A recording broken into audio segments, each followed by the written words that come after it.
Peraí.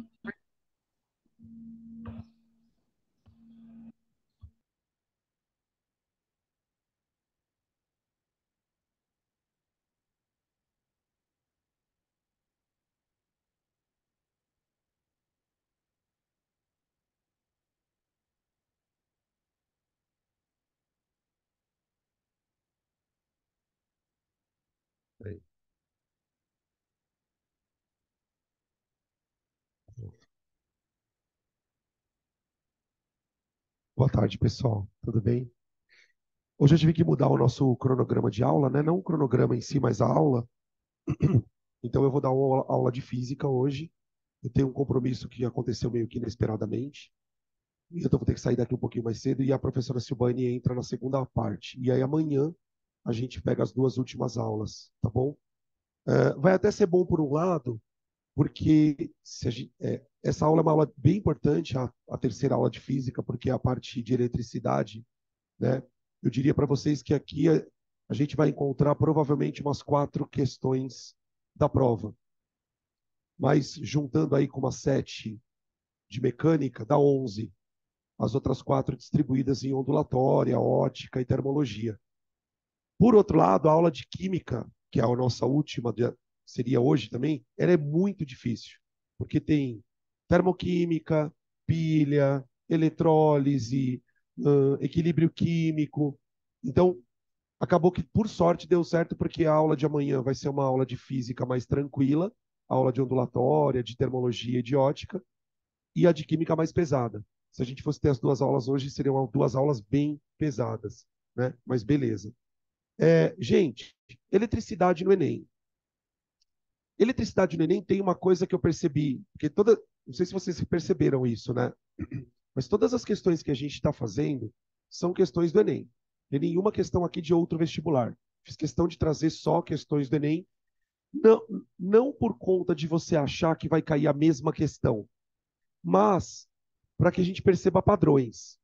Então, dentro da eletricidade, quais seriam os padrões que eu poderia citar para vocês que eu percebi ao olhar para as questões? Primeiro que eletrostática simplesmente não aparece. Quando eu falo de eletrostática, eu estou falando do quê? Eletrização, força elétrica, campo elétrico e potencial elétrico. Isso não aparece. Se achar uma questão de eletrostática no Enem, você tem que ir lá para 2008, 2009, 2010. Então não é um padrão aparecer. Se aparecer, vai ser surpresa. Por outro lado, eletrodinâmica chove.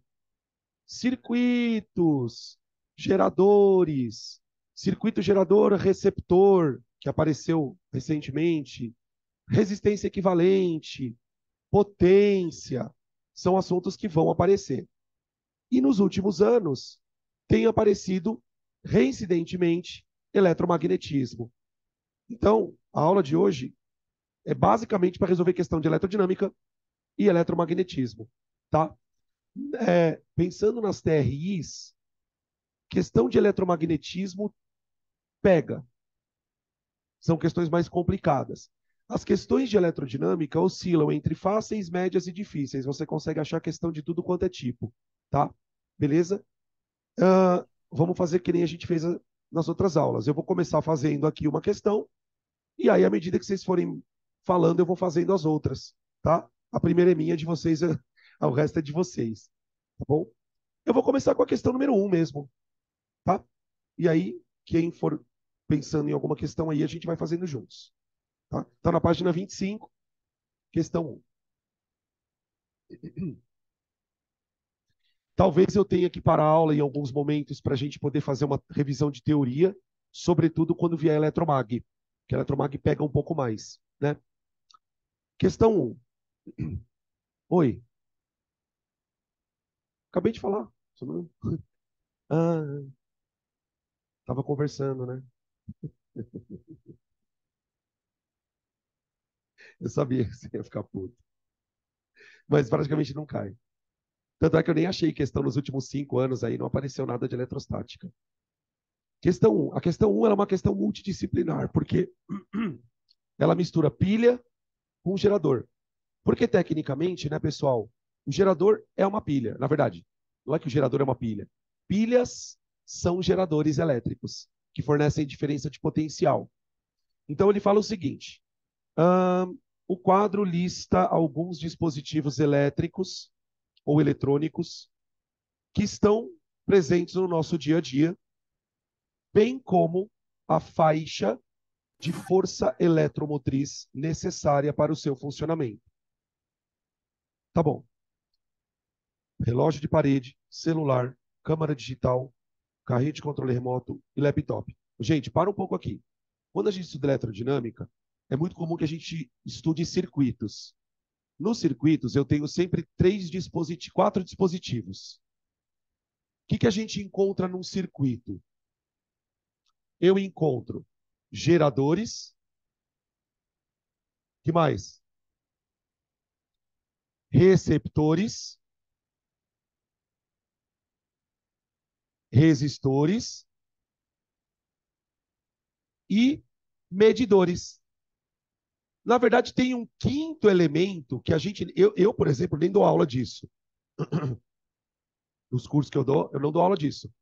Que são os capacitores. O capacitor não cai, gente. Não, o capacitor, na verdade, ele é um aparelho que armazena carga. Ele é um armazenador de energia. Ele é usado normalmente quando você precisa de uma energia, uma fonte de energia rápida dentro de um circuito para algum tipo de coisa. Mas ele é um consumidor também. O gerador, ele produz DDP. Os medidores, a gente divide em amperímetros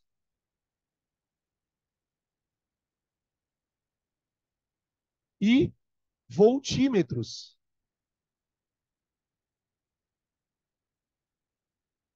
Amperímetros e voltímetros. Amperímetros que são medidores de corrente elétrica e voltímetros que são medidores de DDP. Ô, gente, o que um gerador gera? O gerador, ele gera diferença de potencial.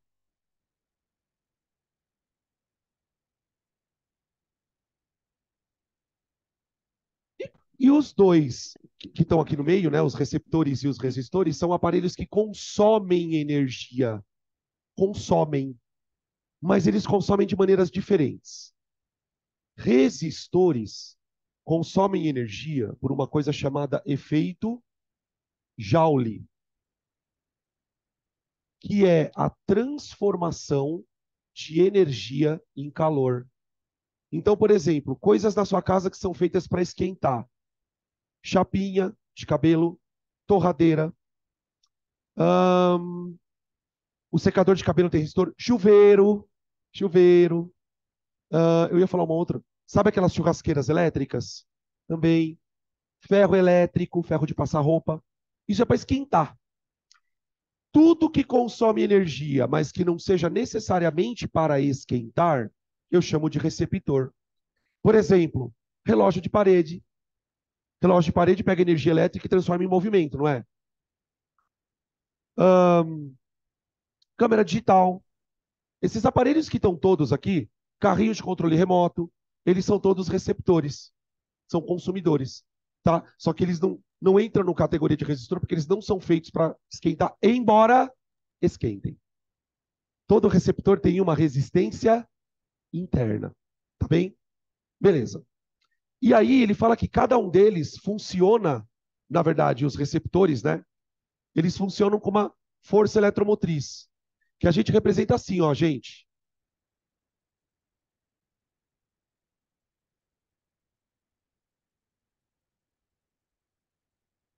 Ó,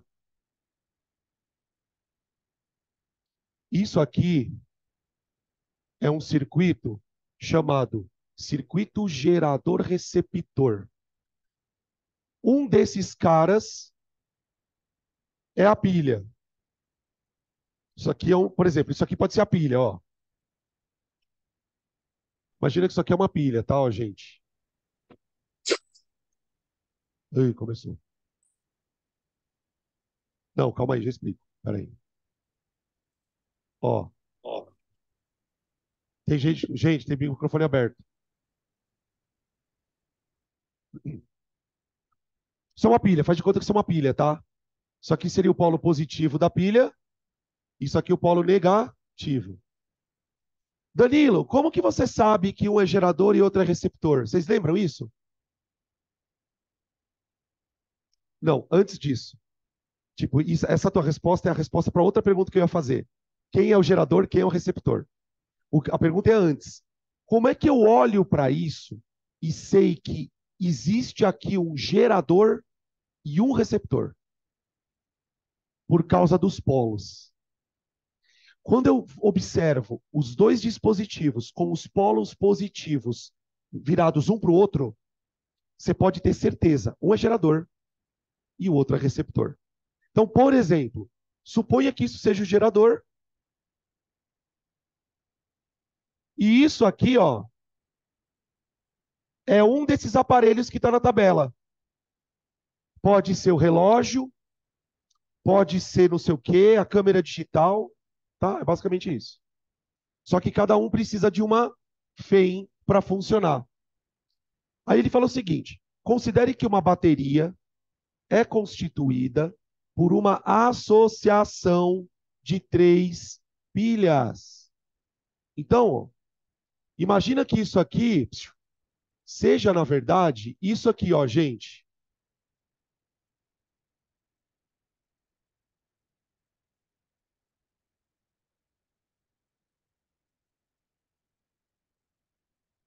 Ó, isso é uma bateria. Olha a diferença. Eu tenho uma pilha ligada com outra pilha, ligada com outra pilha. Tá vendo que nesse tipo de associação, o positivo está virado para o negativo? Tenho três pilhas em série. E essas pilhas são feitas a partir de duas semi-reações. I2 mais dois elétrons, dando 2 e menos, E0 igual a mais 0,54, Li mais elétron, dando I0.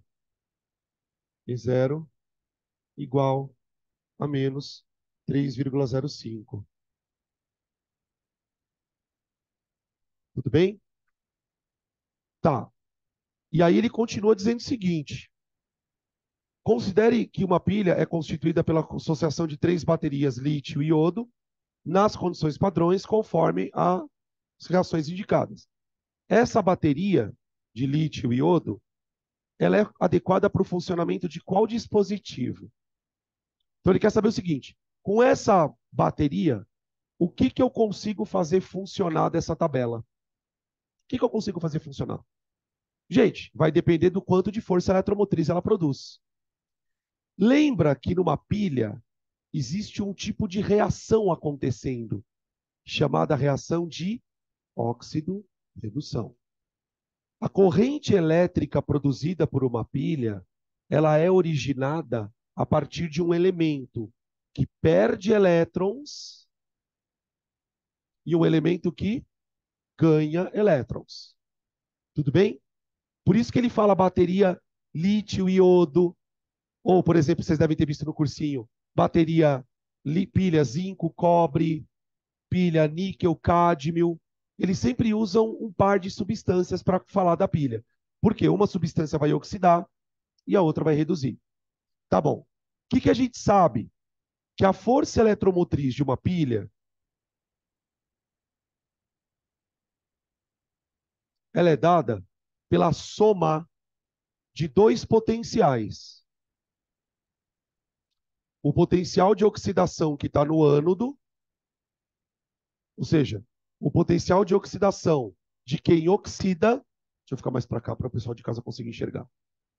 O potencial de oxidação de quem oxida, do ânodo, mais o potencial de redução de quem está no cátodo.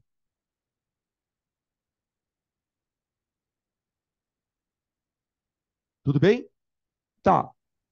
Por que que ele me deu essas duas reações? Para a gente saber quem oxida, quem reduz, pessoal. Vocês conseguem perceber que as duas reações apresentadas são de redução? O que que me faz olhar nas reações e perceber que elas são de redução? Você pode pensar nos NOx, que estão diminuindo, né? Ó. Qual é o NOx do iodo aqui? 0. E aqui? -1. Qual é o NOx do lítio aqui? +1. Aqui? Outra coisa que dá para perceber é que toda reação de redução, como ela é uma recepção de elétrons, o elétron sempre vem escrito do lado do reagente. Mas espera um pouquinho. Não é possível uma pilha funcionar com duas reduções. Alguém tem que oxidar. Então a gente vai olhar para isto e decidir quem vai oxidar, quem vai reduzir. E é aí que entra o potencial. Os potenciais, gente, são as tendências. O que foi isso? O que são os potenciais, gente? De maneira bem resumida, potencial é a tendência que o elemento tem de fazer aquilo que ele está fazendo. Vou repetir. Potencial é a tendência que o elemento tem de fazer aquilo que ele está fazendo. Aqui o elemento não está reduzindo, então isso aqui é o potencial de redução. Aqui o elemento não está reduzindo, então isso aqui é o potencial de redução. Tá, como é que eu escolho quem reduz?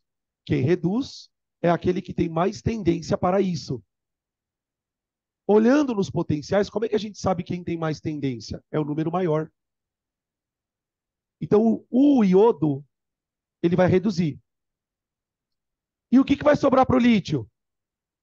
Oxidar. Então, vamos aproveitar que a gente está revisando e vamos escrever as semi-reações da nossa pilha. Vamos escrever aqui, ó. Semi-reações.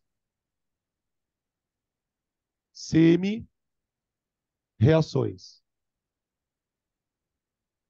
Primeiro eu vou escrever do ânodo, tá? Ânodo. Gente, o ânodo é conhecido como polo negativo da pilha. No ânodo ocorre oxidação. Tá.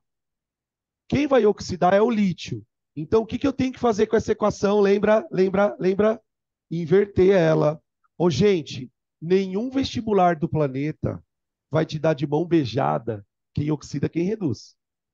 Eles vão te dar normalmente as duas reações de redução e é você que decide quem vai inverter, quem não vai, tá? Então fica lítio 0 virando lítio +1 mais elétron. Mais elétron. No cátodo, mais conhecido também como polo positivo, eu tenho a redução. No cátodo, eu vou copiar a equação do iodo. I2 mais 2 elétrons, dando 2 e menos. Tudo bem? Já que a gente está no inferno, vamos abraçar o capeta. Vamos montar global. Montar global. Global. Gente, para eu montar global, o que eu tenho que observar com bastante atenção? O número de elétrons. Se o ânodo está liberando elétron e o cátodo está recebendo, o número de elétrons tem que ser o mesmo, não tem? Então eu vou multiplicar a equação do ânodo por 2. 2. Pronto. E aí eu consigo montar a equação global. Global. Global. Vamos lá. Global. Fica 2Li0 mais I2, opa, dando 2Li mais 2 e menos. Ó. Beleza? Então, tipo assim, a gente aproveitou e deu uma boa revisada em pilha. E o que eu preciso, na verdade, é calcular a força eletromotriz da pilha. Então, o que eu vou fazer? Vamos calcular aqui. A FEM da pilha é igual a potencial de oxidação do ânodo, gente. Quem oxidou foi o iodo, não foi? Desculpa, o lítio. O potencial de redução do lítio é menos 3,05. Como ele oxidou, ou seja, ele fez o processo contrário ao da redução, o potencial de oxidação dele é mais 3,05. Invertemos o potencial de quem oxidou. Mas quem reduziu foi para o cátodo. Quem reduziu foi para o cátodo. Ah, quem reduziu foi o próprio iodo. 0,54. Então a FEM da pilha deu 3,59.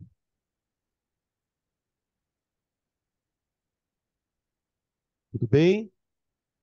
Cuidado, gente. Eu ainda não vou usar esse valor. Eu não vou usar ele. Porque ele falou que ele vai usar quantas pilhas em série? 3. Então, cada uma tem 3,59.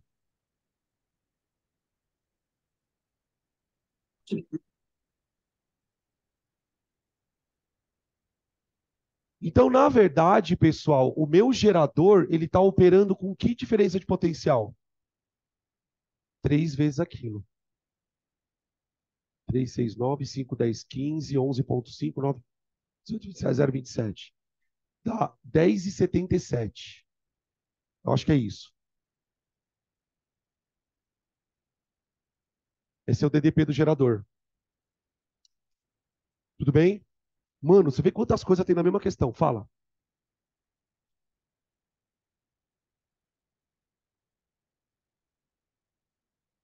Não, não. Então, essa é uma pergunta bem comum, tá? Vocês têm um trauma lá com a. Nossa, eu ia falar circuito de Krebs, nada a ver.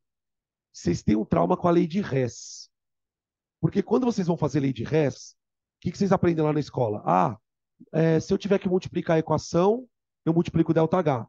Mas por que você faz isso na lei de Hess? É por causa do número de mols. Porque qual é a unidade de ΔH normalmente que vem na equação? Kilojoule por mol. Como ele vem por mol, você tem que multiplicar. Isso aqui você não multiplica porque não é volt por mol. Então, mesmo que você seja obrigado a multiplicar a equação por 2, e você fez isso, na verdade, porque você precisou balancear os elétrons, a voltagem você não multiplica. Tá bom? Beleza? Ô, gente, então o meu gerador, ele funciona com 10,77. Quem que ele pode fazer funcionar aqui? O carrinho. O carrinho. Alternativa D. Tudo bem? Deixa eu fazer uma pergunta aqui. O que aconteceria, por exemplo, se eu tentasse ligar o relógio de parede aí? Não, explodir, calma também. Ele vai queimar. Primeiro, provavelmente ele vai começar a girar mais rápido do que o normal, porque ele vai receber muita corrente. E aí vai superaquecer, ele vai queimar. E o que aconteceria se eu tentasse ligar essa bateria no notebook, no laptop? Ele não liga. Ele não liga. É uma voltagem que você não consegue fornecer suficiente para fazer o aparelho ligar. Tá bom?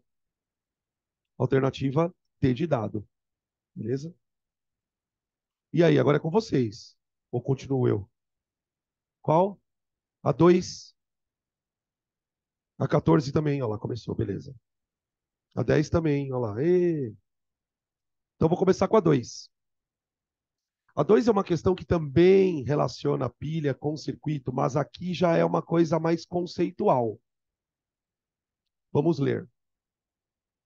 É possível ligar aparelhos elétricos de baixa corrente utilizando materiais comuns no laboratório, no lugar das tradicionais pilhas. A ilustração apresenta uma montagem que faz funcionar um cronômetro digital.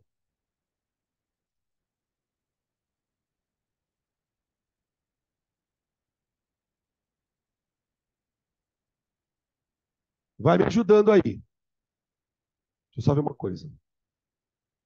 Ah, desgraçado. Peraí. Tem.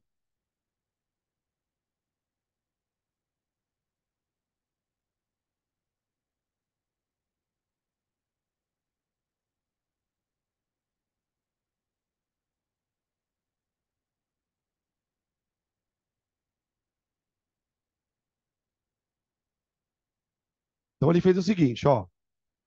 Tem 4 frascos.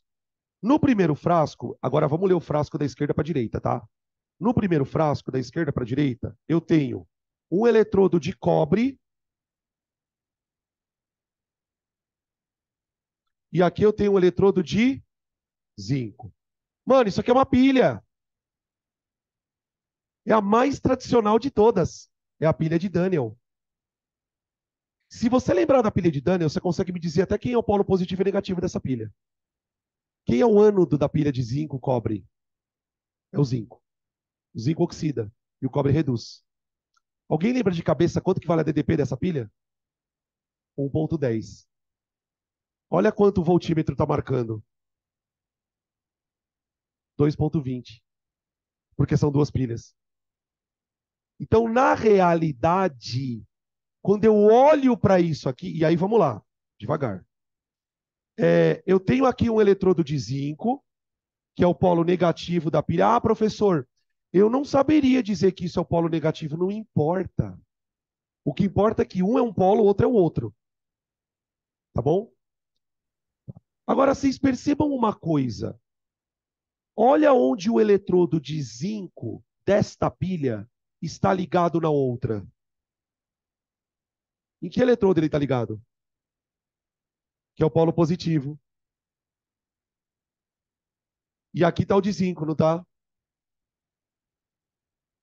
Tudo bem? Então, mano, só de bater o olho nisso aqui, o que, que eu já me liguei, ó.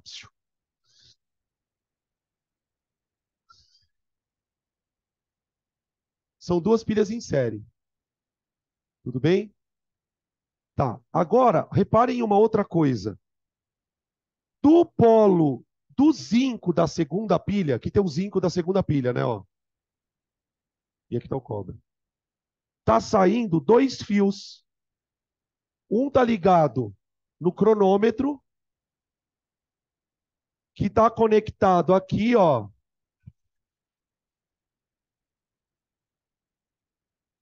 Tudo bem? Então, tem um aparelho aqui fechando o circuito, tipo um resistor, que é o cronômetro. Que é o cronômetro. Tá? E vocês perceberam que daqui está saindo um outro fio, que tem um voltímetro aqui, que está ligado aqui, ó. Ô, gente, isso aqui não é um polo negativo? Isso aqui não é um polo positivo? Esse aparelho e esse, eles estão em paralelo. Eles estão assim, ó. Ó. O voltímetro está marcando a força eletromotriz da pilha, ou da associação de pilhas, no caso, né? E aqui eu tenho o resistor, com a resistência R, marcando ali. O resistor seria o cronômetro. O voltímetro é o voltímetro, é esse Vzinho aqui, ó. Tá? Você veja que só tem tem 2 alternativas que você poderia ficar em dúvida, que seria a B, que é a verdadeira, e a C. Só que a C não pode ser porque está com o polo invertido. Tá? Tudo bem? Ela é difícil, né? Não é uma questão, ó, belezinha. Tá? Só que ela não tem conta para fazer. Tá? A 14, né, que pediram para fazer.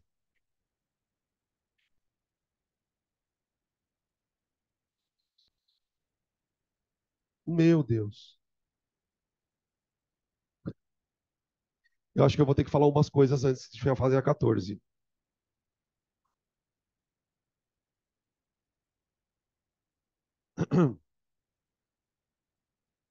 Eletromag, a matéria mais louca que tem na face da Terra.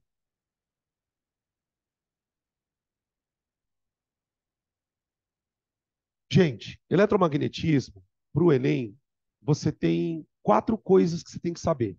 Quem vê pensa que é só pouca coisa. Saber o conceito de magnetismo associado a ímã, polos norte e sul, repulsão, bússola, campo magnético da Terra. Isso raramente tem caído. E os 3 fenômenos relacionados ao eletromagnetismo. Por que a gente usa o termo eletromagnetismo? Porque existe uma relação entre eletricidade e magnetismo. Tá? Tanto a eletricidade como o magnetismo são descritos na física a partir do conceito de campo. Tipo, quando você estuda física, a gente estuda 3 tipos de campo. O campo gravitacional, que está associado à mecânica, o campo elétrico e o campo magnético. E o que a gente aprende? Que quem gera campo é sempre um corpo. Por exemplo, o que um corpo precisa ter para gerar campo gravitacional? Massa. Tudo que tem massa cria gravidade. O que um corpo precisa ter para criar campo elétrico?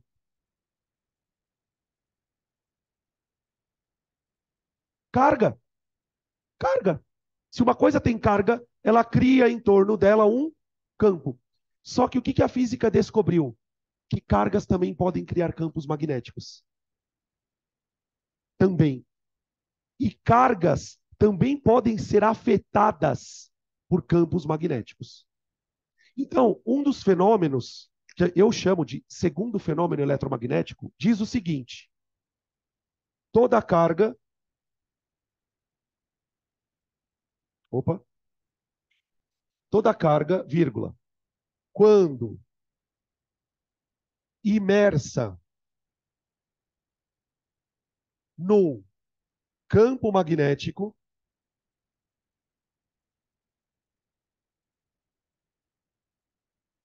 vírgula, pode estar sujeita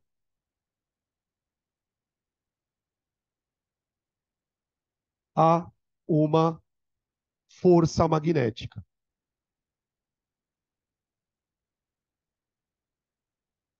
Por exemplo, vamos imaginar a seguinte situação.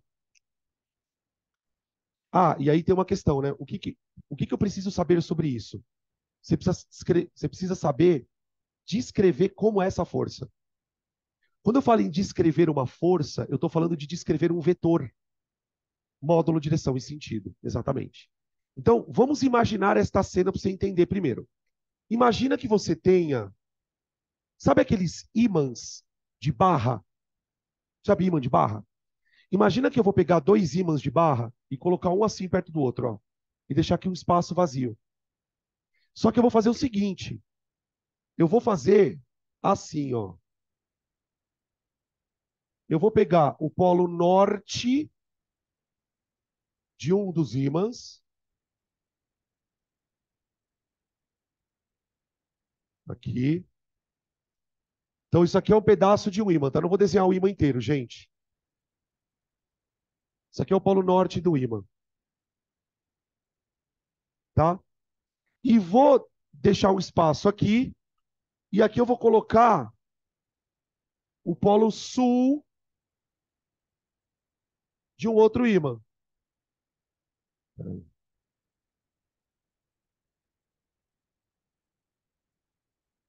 Vou colocar mais para cá, peraí.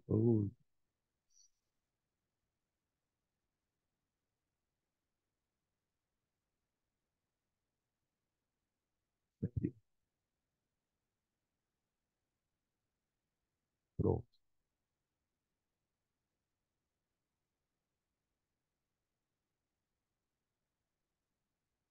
O polo sul. Tá vendo? Ó? Eu deixei um espaço aqui. O que acontece? Imagina um ímã. Deixa eu ver se a câmera está me filmando. Tá. Imagina um ímã aqui, ó. Tipo de barrinha, norte-sul. Todo ímã cria em torno de si um campo, não é? Se eu pudesse visualizar esse campo, como ele seria? Ele parece uma cebola. Ele parece uma cebola, né? São linhas de campo, linhas de indução magnética. E essas linhas saem do Polo Norte e entram no Sul, certo? Muito bem. Só que quando você aproxima ímãs parede com parede, o campo fica diferente. Ele fica um campo lindo. O que é um campo lindo? É um monte de linha retinha, saindo do norte e indo para o sul.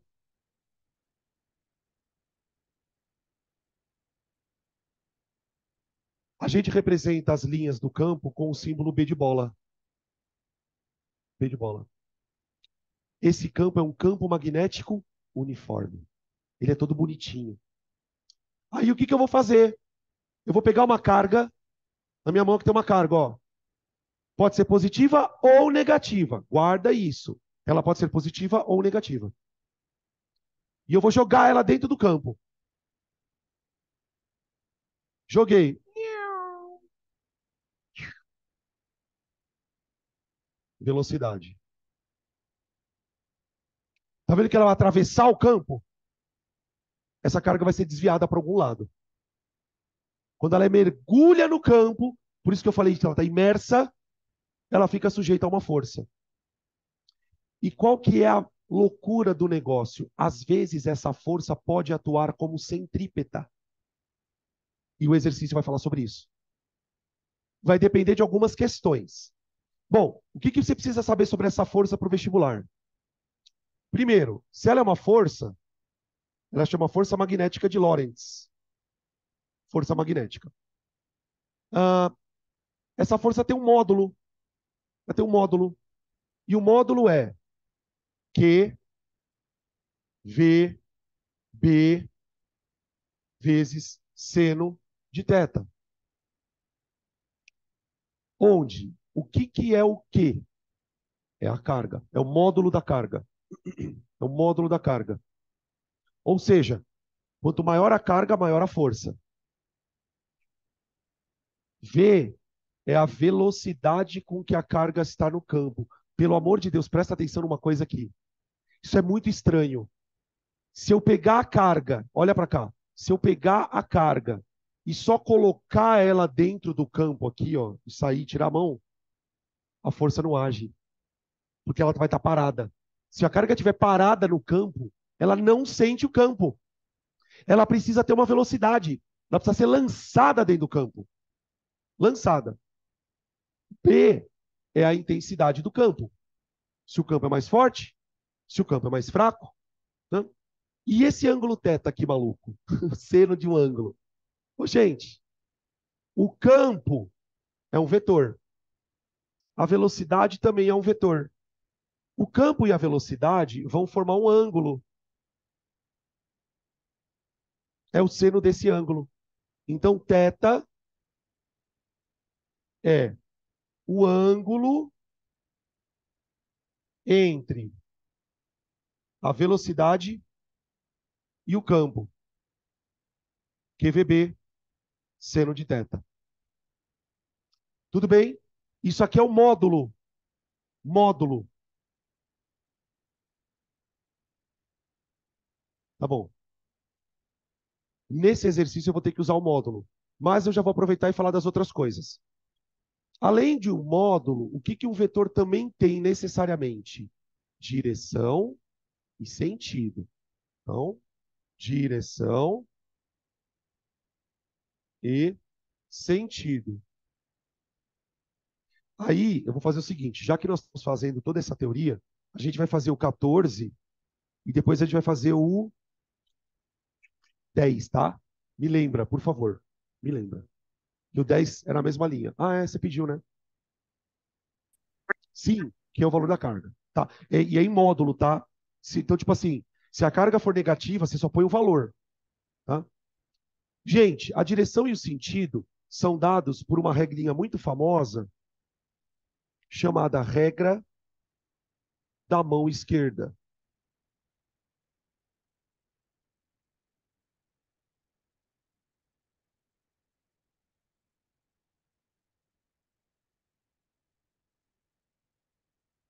Por que existe uma regra para a mão esquerda? Porque nós vamos ter que lidar com três vetores. Eu tenho um vetor que é o vetor da força, eu tenho um vetor que é o vetor da velocidade, e eu tenho um vetor que é o vetor do campo magnético. Então, para você trabalhar com os vetores, você vai pegar a sua mão esquerda e vai olhar para esses três dedos aqui, ó. o polegar, como chama esse aqui? Indicador, e esse. Esse é o médio, né? Médio. Então é o polegar, o furabolo, esse é o furabolo, né? E o mata-piolho. Não, esse aqui é o mindinho. Seu vizinho. Escreve isso no ano que vem na aula de anatomia para você ver. Mindinho, seu vizinho, pai de todos. É, porque ele é o maior, né? Pai de todos, é. Então é o polegar, não, é o mata-piolho, o furabolo e o pai de todos. Cada dedo vai ser um vetor, tá? O polegar vai ser a força. O polegar é a força. Força aí, galera, força. O teu dedo, que eu esqueci o nome, furabolo, é o campo magnético. E agora uma coisa importante, eles são vetores, né? Isso aqui, ó, é sempre 90 graus. Então, por exemplo, suponha que o campo esteja apontando, eu vou ficar de costa aqui para todo mundo, ó. Suponha que o campo esteja apontando para a minha direita. Se o campo estiver apontando para a direita, ou a força está para cima, ou ela pode estar para baixo, depende do que está acontecendo com o outro vetor, tá?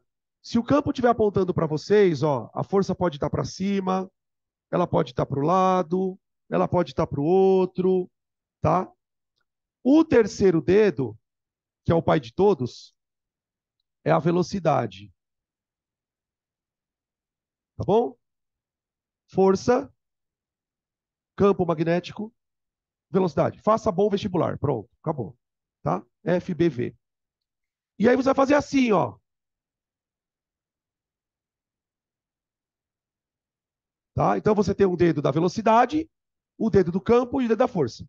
Por exemplo, oi. Olha, eu vou dizer uma coisa para vocês. Eu torceria para não aparecer isso, viu? Não vai mostrar o que vocês estão fazendo, porque tem uns arrombados lá que vão colar de vocês. Fica quietinho, na muquia, assim, ó. Abaixa e fica assim, ó.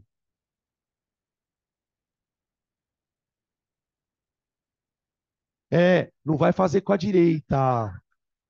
Não vai fazer com a direita que vai dar merda. Sabe por quê? Tem uma outra regra da mão direita. Pistola. Olha lá, Breno. Pistola. Ih. Não, não, para disso. Ó, esquece essas merda. Você tem duas regras. É esquerda e direita. Não fique inventando outra regra. A regra, quando é que você sabe quando você vai usar da esquerda? Quando você ler a palavra força. Quando é que você vai usar da direita? Quando você ouvir a palavra fio. Não confunde. Se eu ouvir força, é esquerda. Se eu ouvir fio, é direita. Eu vou fazer uma questão de fio para vocês, tá? Cuidado para não trocar as mãos. Vamos lá. Por exemplo,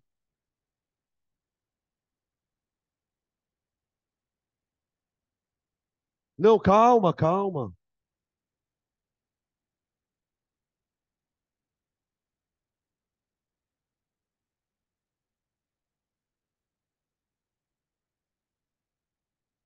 Vocês já viram esse símbolo aqui, ó?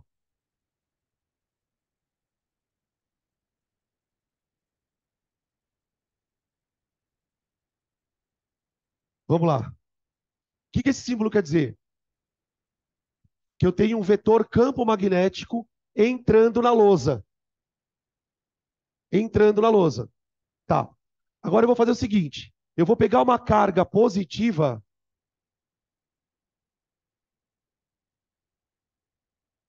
e vou lançar ela dentro do campo com uma velocidade.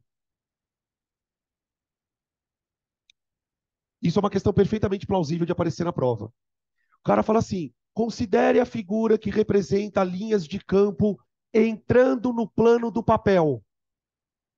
Entrando. Então, quando ele fala linha de campo entrando, você já vai pegar esse dedo aqui, ó, e já vai meter ele para a lousa assim, ó. Tá. Aí ele fala assim: uma partícula foi lançada no interior deste campo com uma velocidade v representada pelo vetor abaixo. O que vai acontecer com a trajetória da partícula a hora que ela entrar no campo? Vamos lá. O campo está para dentro, não está? A velocidade está para a direita, não está? Então olha como a minha mão tem que ficar. O campo entrando, a velocidade para a direita. Então, quando a partícula entrar no campo, aqui, ó, a força vai estar atuando para onde? Para cima. Ela vai fazer isso aqui, ó. E essa força vai ser uma força centrípeta, porque ela vai fazer a partícula descrever uma curva. Tudo bem? É assim que eu aplico a regra da mão esquerda. Tá? Só que tem um detalhe. Se a partícula for negativa e você jogar ela dentro do campo, ela faz isso, ó. O sinal da carga interfere no sentido da força. Então é assim, você aplica a regra da mão esquerda. Tá, deu para cima. Então, tipo, se a partícula que foi arremessada no campo for positiva, você mantém a força para cima. Se a partícula for negativa, você só troca o sinal dela, ela desce. Tudo bem? Deu para entender mais ou menos isso? Oi?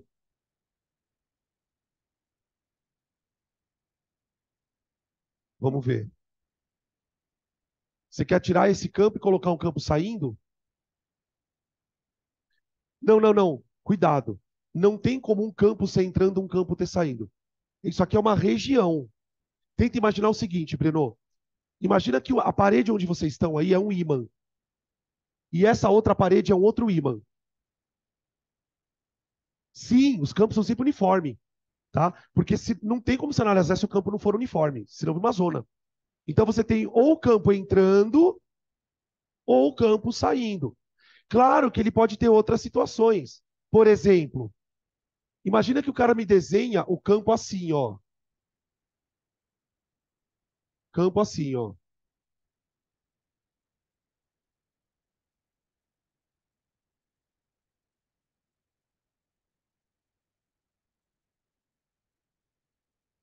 Puta, presta atenção agora, ó.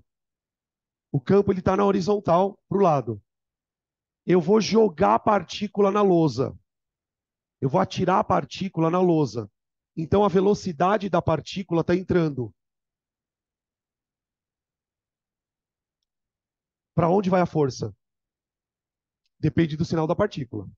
Cuidado. Ah, calma, nossa. Se for uma partícula positiva, vamos lá, juntos. Campo para a direita, a partícula está entrando. Então, meu dedo, esse dedo aqui, ó, tem que estar apontando para a lousa. Ó, a força está para baixo. A força está para baixo. Então, se a partícula for positiva, ela faz isso, ó, zoom, cai. Se a partícula for negativa, ela faz isso, ó, zoom, sobe. Não? Ó, campo para a direita, a velocidade entrando, ó. Para você deixar o campo para a direita e a velocidade entrando na lousa, a força. Gente, faz no papel de vocês. Vocês ficam fazendo na lousa assim. Imagina que o papel é a lousa. Fica muito mais confortável para vocês. Ó, conseguem ver que a força está para baixo? Sim, ó. Tá? Isso se a partícula for positiva. Se a partícula for negativa, aí você troca o sentido da força. Entendeu? Sempre, por isso que a regra é assim. Você trava os vetores, entende? Você está travando um em função do outro. Essa é a parte legal da regra da mão esquerda. Oi.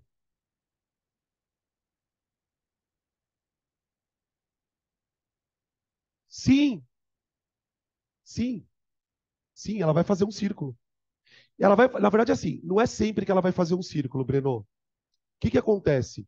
Para ela fazer um círculo, a força precisa ser perpendicular à velocidade.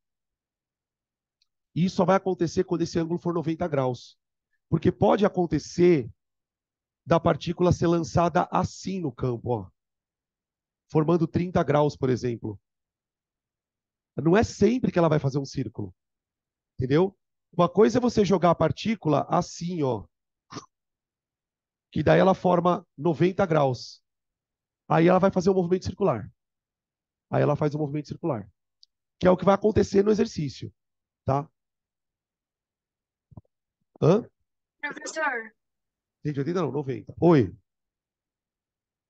professor, naquele exemplo do quadro, se fosse negativo, como que ficaria? Peraí. Você está falando nesse exemplo aqui mesmo, ó? Sim. Então, velocidade entrando, ó. Tá vendo que meu dedo polegar está apontando para baixo? Então, se a carga for positiva, ela vai descer. Ela vai descer. Quando ela entrar no campo, ela vai descer. Se a carga for negativa, ela vai subir. Subir. Porque eu tenho que trocar o sinal do polegar. Troca o sentido do polegar. Vai estar apontando para cima. Tá? Entendi. Professor Danilo, Oi.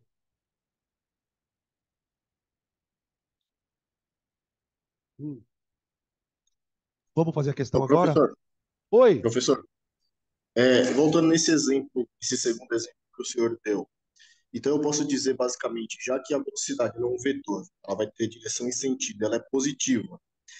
Uma vez que eu faço a regra da mão esquerda, a minha velocidade, a minha força, ela também vai ser positiva, ela vai seguir mesmo direção e sentido. Mas se a carga for ao contrário, negativa, ela vai inverter.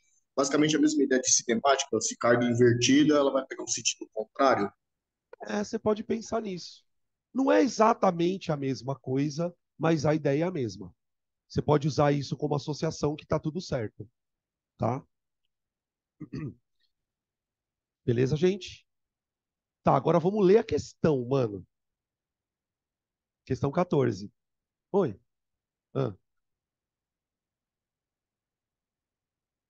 Para calcular a força, sim.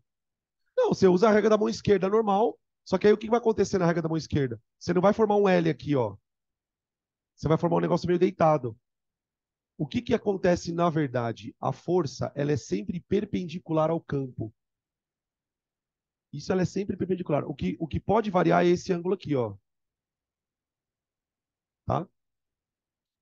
Questão 14, gente. Olha que loucura. Como diria Narcisa Tamborichelli. O espectrômetro de massa de tempo de voo, olha o nome do aparelho.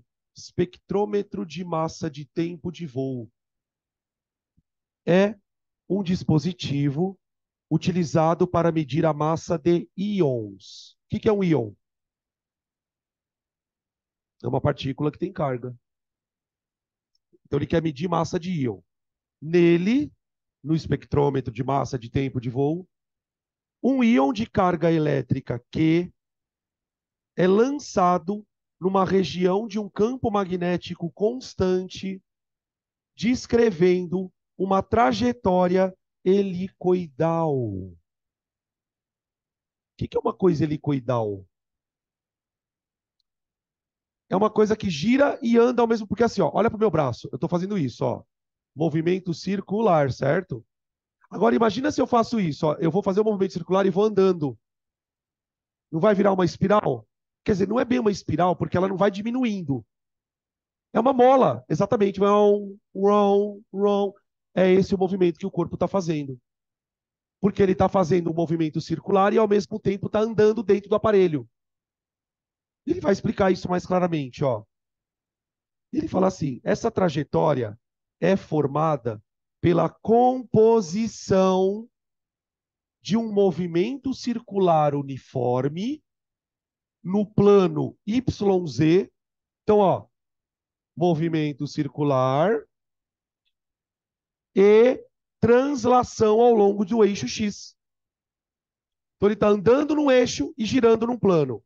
Vocês estão entendendo o que eu estou falando? Ele está andando no eixo e girando num plano.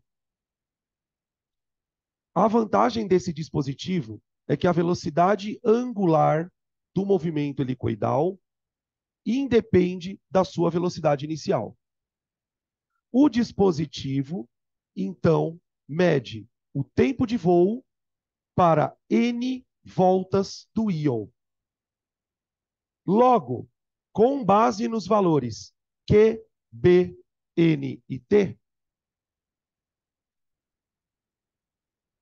logo, com base nos valores Q, B, N e T, então, ó, ele me deu a carga do íon, ele me deu o campo magnético. O que é esse N mesmo? Número de voltas que ele dá dentro do aparelho. E o que é esse Tzinho aí? Tempo de voo dentro do aparelho? Ele quer que eu calcule a partir disso qual é a massa do íon. Mano, Enem, não é ITA. IME, nada disso. É Enem. Então, assim, ó, domingo, apareceu isso aí, o que você vai fazer? Pular. Pula. É, é. Não, não, não é tudo assim, né? Calma. Se a prova fosse toda assim, gente, pelo amor de Deus. 80% da física é assim, tô brincando.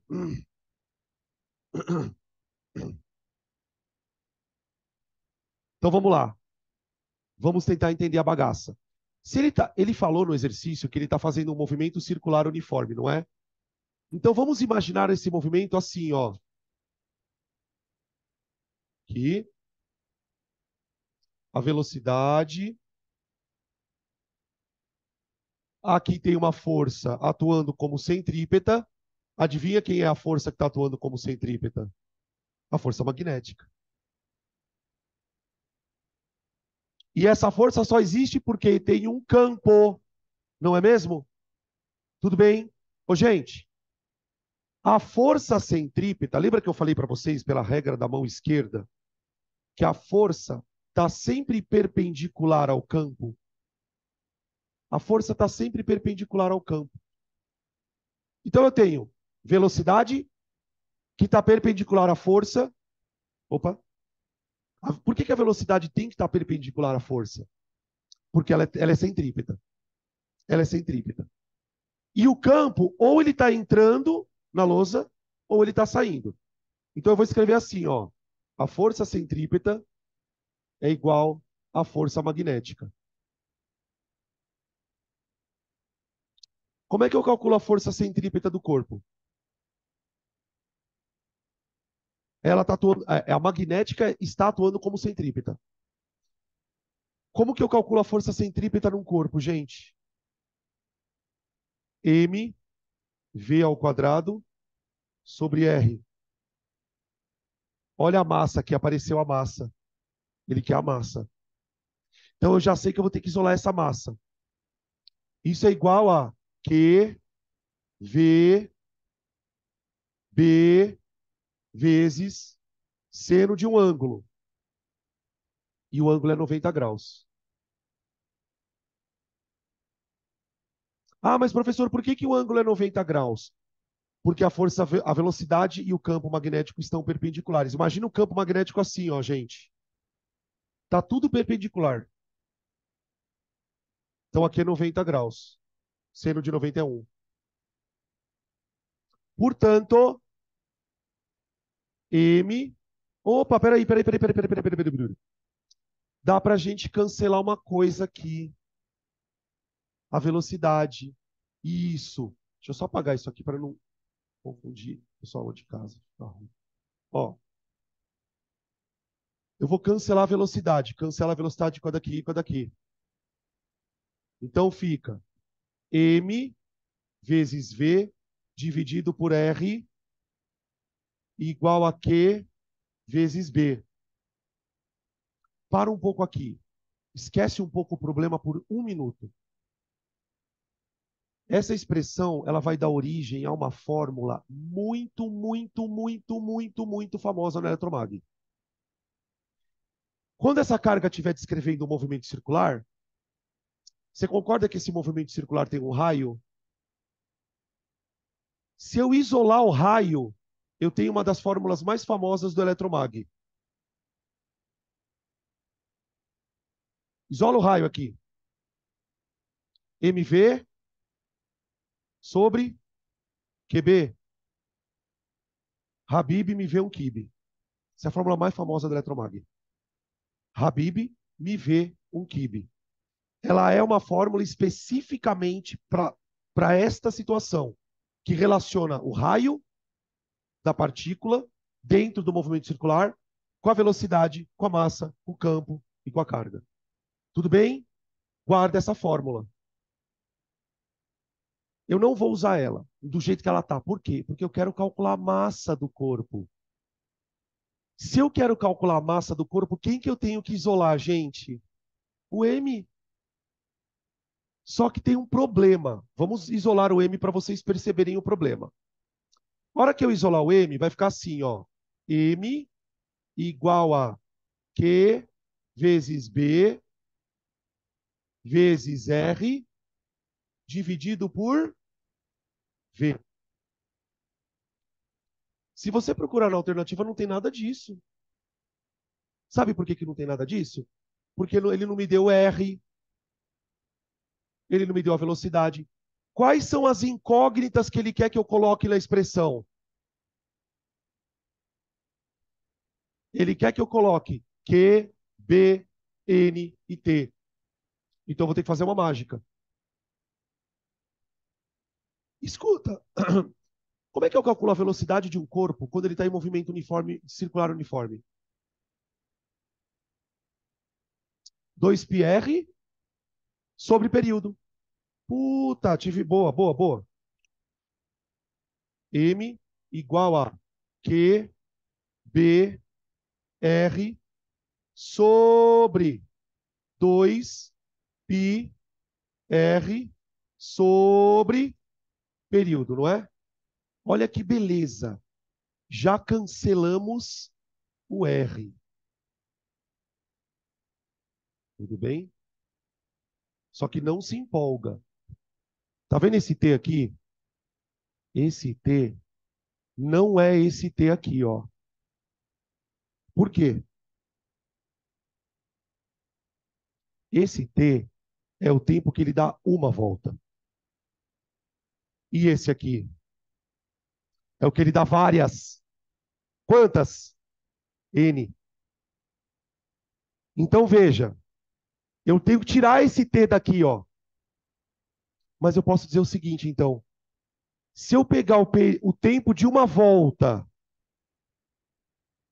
e multiplicar por N voltas, quanto eu encontro? O tempo de voo. Por exemplo, faz de conta que ele demora 1 segundo para dar uma volta. Se ele der 4 voltas, quantos segundos ele andou? 4. Então, sabe o que eu vou fazer? No lugar desse T maiúsculo, eu vou colocar Tzinho dividido por N. Misericórdia. Então vai. Tá acabando, tá? Agora tá acabando, sério. Fica assim, ó. M. Ô, gente, tá vendo que aqui fica assim, ó? QB sobre 2πt. Dividir uma coisa por 2πt é a mesma coisa que multiplicar por t sobre 2π. Ó, vê se acompanha. Tudo bem? No lugar do t maiúsculo, eu vou colocar tzinho sobre n. E aí a última passagem é m igual a qb sobre 2π, né? No lugar do t, eu coloco tzinho sobre n. E aí eu tenho a massa do íon. EPT sobre 2πn. Tá? Alternativa A.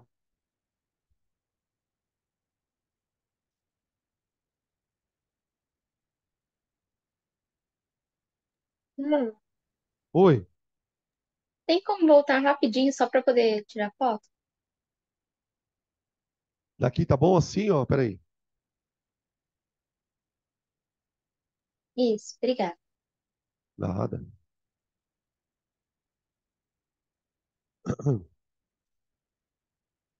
Hã?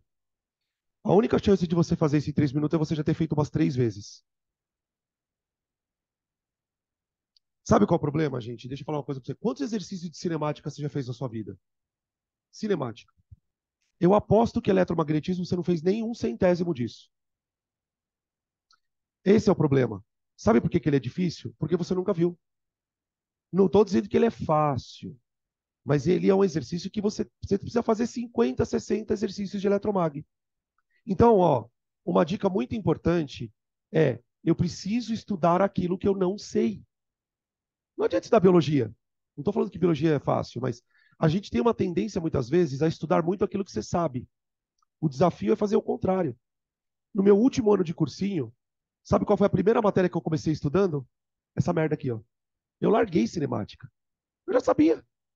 Eu estudei eletromag, eu estudei campo elétrico, porque eu falei, mano, vai cair, eu preciso acertar. Então, escolhas são importantes. E normalmente a gente percebe que os alunos tendem a fugir de alguns assuntos. Ah, eletromag é dado só no final do ano. Foda-se. Você tem que saber estudar isso aqui. Então, só que quando você faz vários, se você procurar na internet, exercício de força magnética atuando como centrípeta, mano, vai vir 50. Tudo igual. Porque eles são todos iguais. Não estou dizendo que seja fácil. O problema é que ele é desconhecido. Tá? Ô, gente, a questão 10. 10. 10.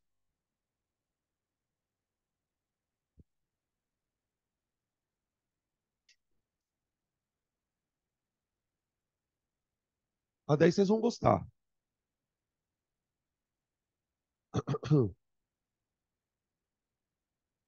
Oi.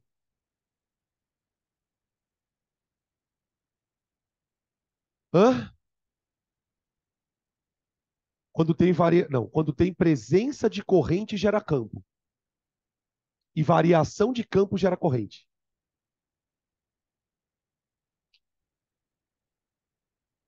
É a variação de fluxo. O campo tem que variar. De alguma forma ele tem que variar. Não é bem o campo que tem que variar, é o fluxo magnético. Uhum. Então, na alternada é variação de fluxo. Magnetismo não consegue gerar corrente contínua. Não, impossível. Corrente contínua é pilha. Corrente alternada é fluxo. Tem um exercício de Inspira aí, a gente pode fazer também depois. Quer dizer, vai acabar virando uma aula de eletromag, né? Eu acho que é. Gente, questão 10. Duas esferas carregadas com cargas iguais em módulo e sinais contrários estão ligadas por uma haste rígida, isolante, formando um haltere. Então, tipo assim, ó.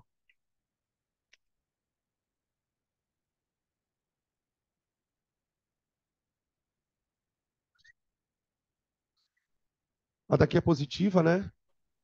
Essa aqui, gente, eu acho que é do ano passado ou retrasado, viu? Essa aqui.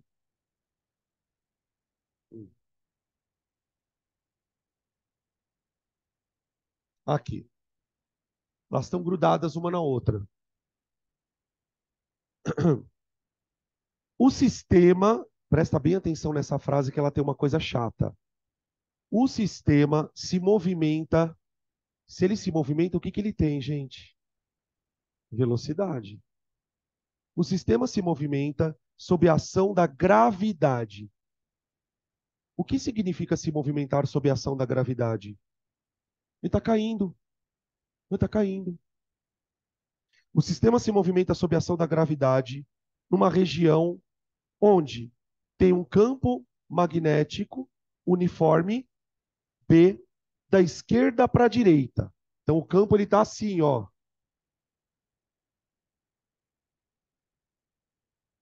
Campo magnético.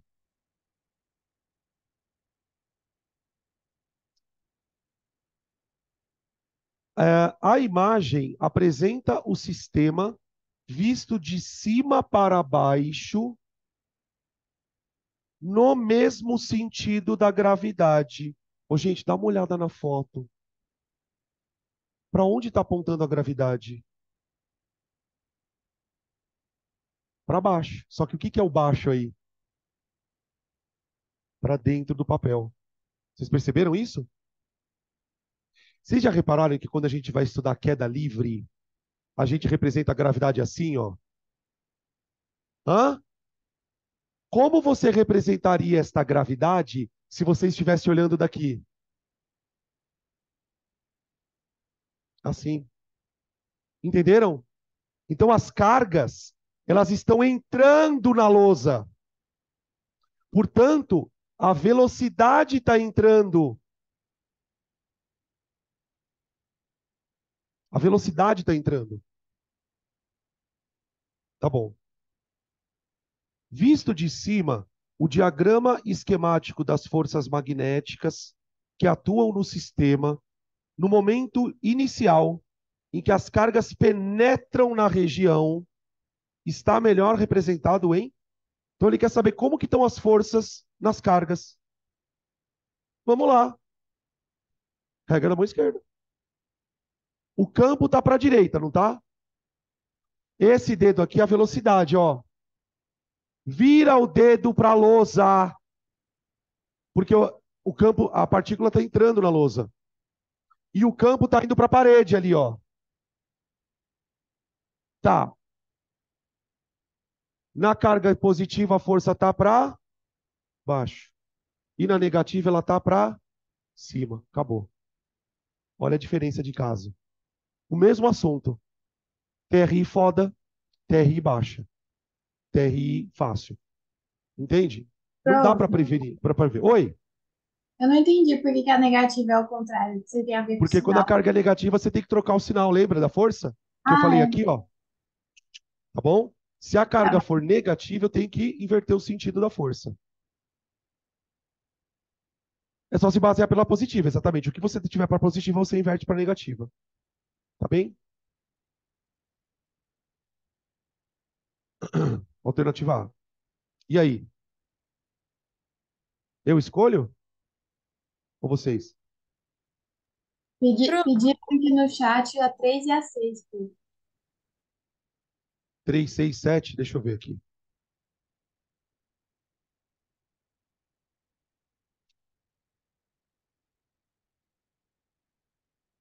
Três, 6 e 7. Vamos lá. Hã? A 5 também? Tá bom.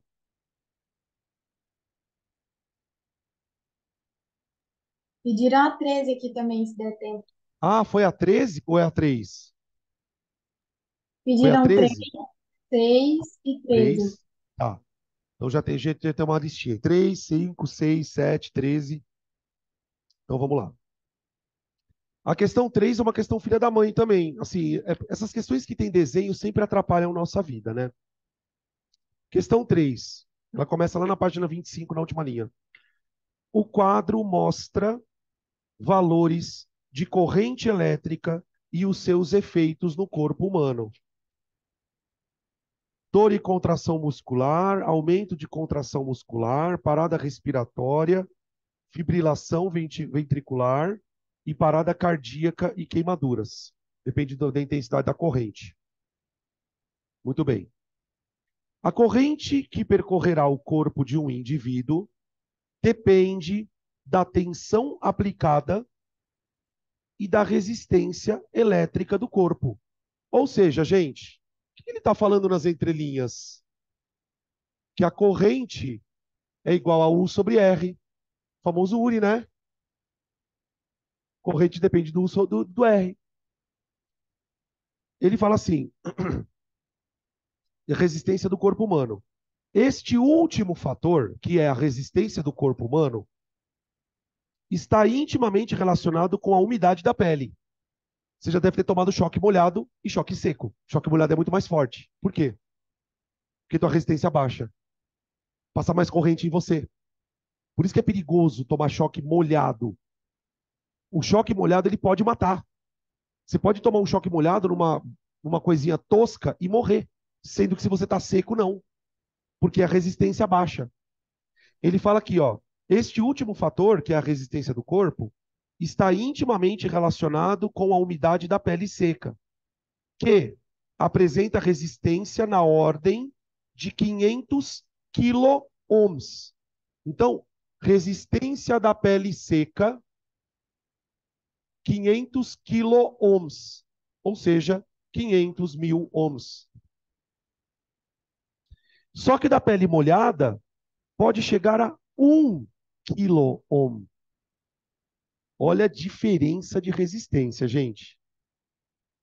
A pele molhada, ela pode ficar 500 vezes menos resistente. Então, ou seja, um choque, por exemplo, se passar aqui 1 ampere, vai passar quantos aqui? 500. Você virá um toco de carvão. Entenderam qual é a diferença? Daí ele continua. Apesar de incomum, é possível sofrer um acidente utilizando baterias de 12 volts. Considere um indivíduo com a pele molhada sofreu uma parada respiratória ao tocar simultaneamente os pontos A e B de uma associação de duas baterias. Então, tipo assim, imagina duas baterias ligadas. Imagina duas baterias ligadas. O cara encostou nas baterias e tomou choque. Tá? Considere que o indivíduo de pele molhada... baterias. Qual associação das baterias foi responsável pelo acidente? Qual associação das baterias? Gente, primeiro que é assim. Só tem 2 jeitos de associar a bateria. Série ou paralelo. Série ou paralelo. Então tem um monte de alternativa aí completamente desconectada. Tem alternativa aí que nem existe. Tá? Por exemplo, uma associação em série seria isso aqui, ó.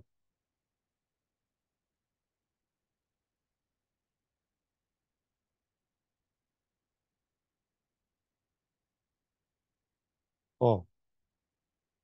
E aí você liga assim, ó.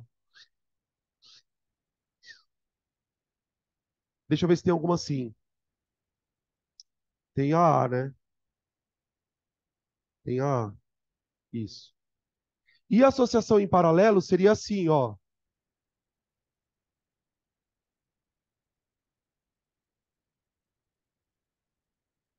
Deixa eu ver se eu acho uma aqui. Ah, tem sim. Tem sim uma aqui em paralelo, ó.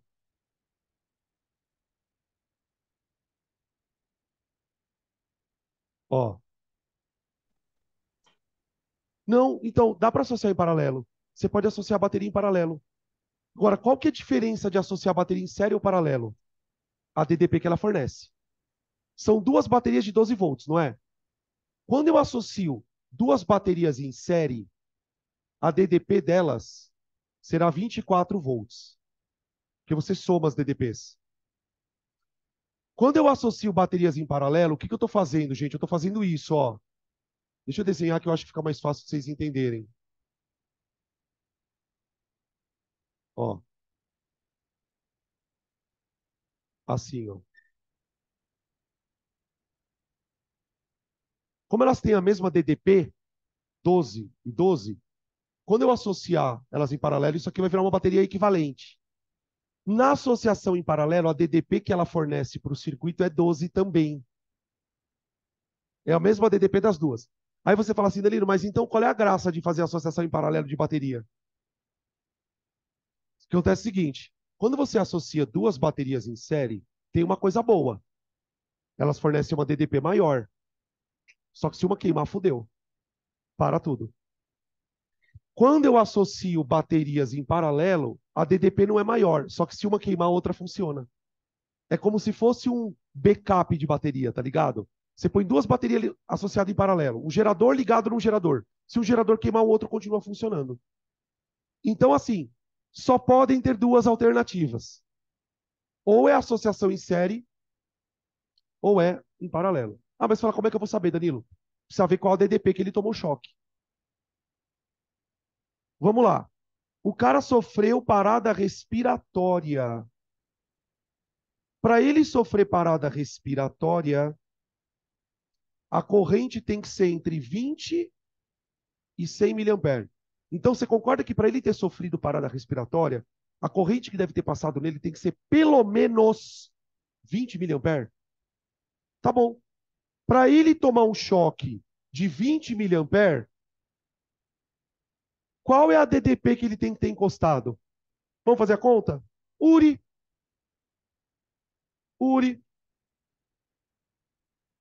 Qual é a resistência do cara? Ele está molhado, né? 1 quiloohm.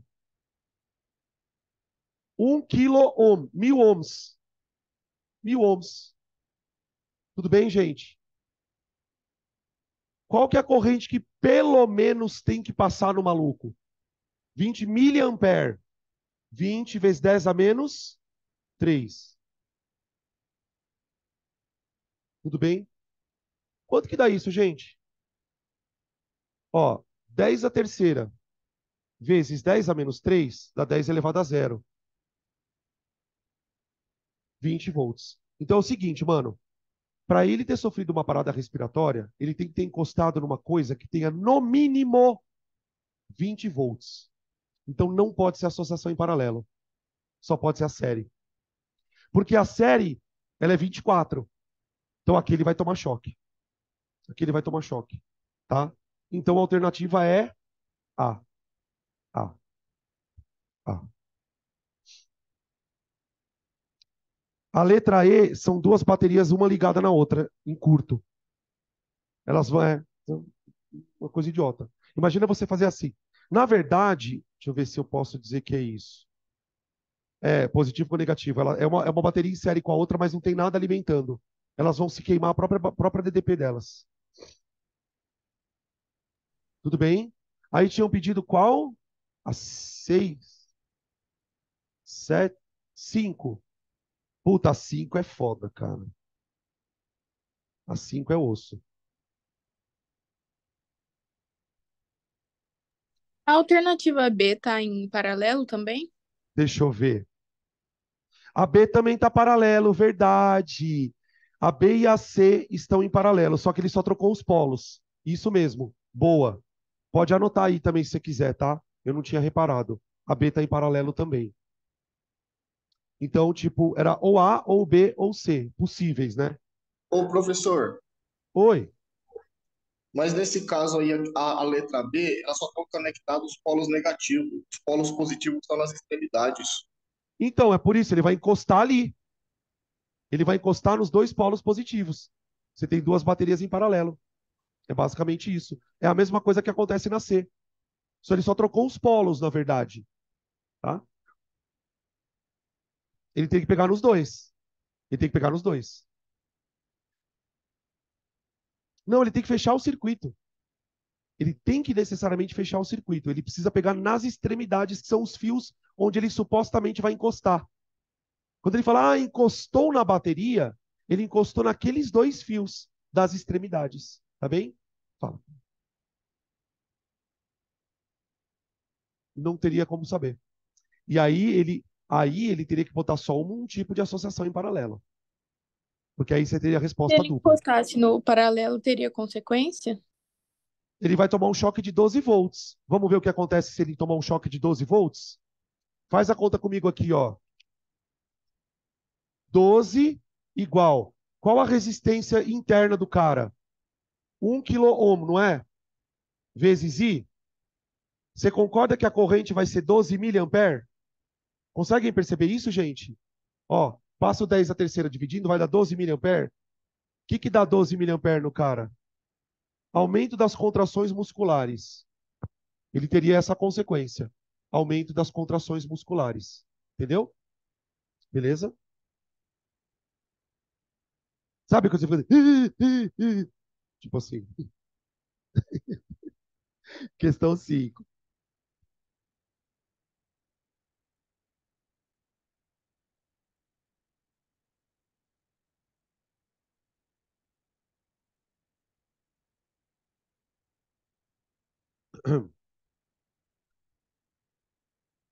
Uma lâmpada, uma lanterna funciona com 3 pilhas de resistência interna igual a meio ohm. Uma lanterna funciona com 3 pilhas de resistência interna, 1 ohm, cada uma, né? Ligadas em série. Olha para cá.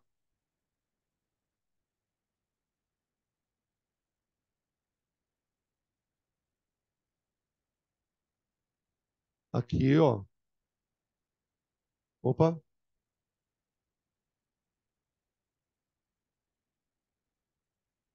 Vocês viram que o Enem está curtindo a associação de gerador, né?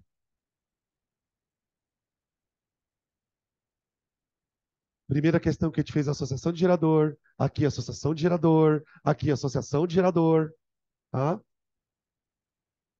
Sem desenhar, né? E esse aqui não tem desenho. Então você já tinha que ler a frase e já enxergar isso, ó. Aqui eu tenho uma resistência interna. Aqui eu tenho uma resistência interna. Aqui eu tenho uma resistência interna. Então, tipo assim, quando eu ligar 3 pilhas, qual que vai ser a força eletromotriz? 3 vezes a cada pilha, tá?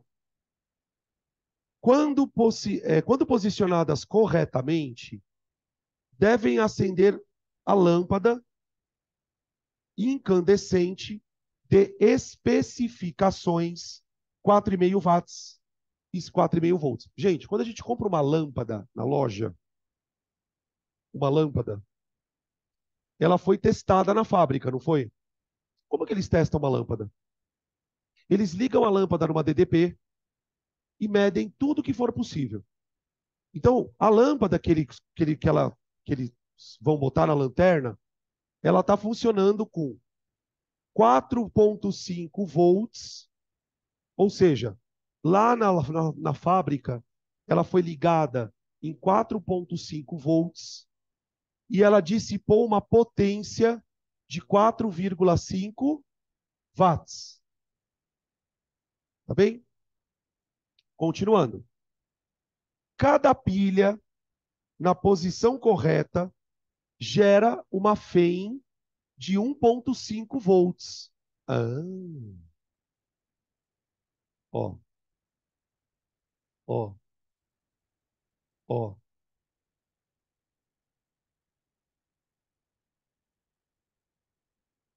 Uma pessoa, ao trocar as pilhas da lanterna, comete o equívoco de inverter a posição de uma das pilhas.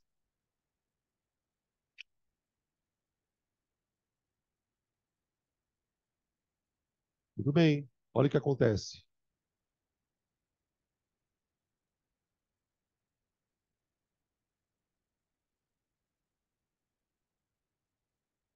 Opa.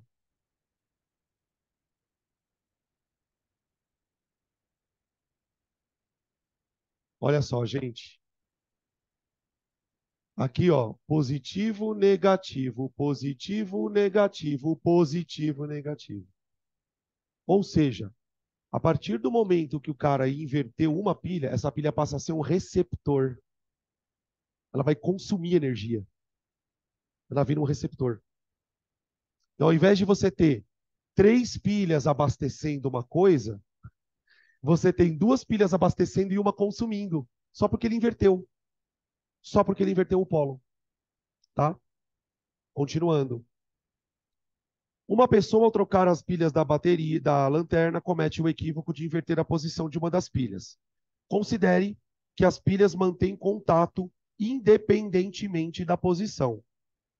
Com este equívoco, qual é a intensidade da corrente que passa pela lâmpada ao se ligar a lanterna? Então, tipo, se eu ligar a lâmpada aqui, ó,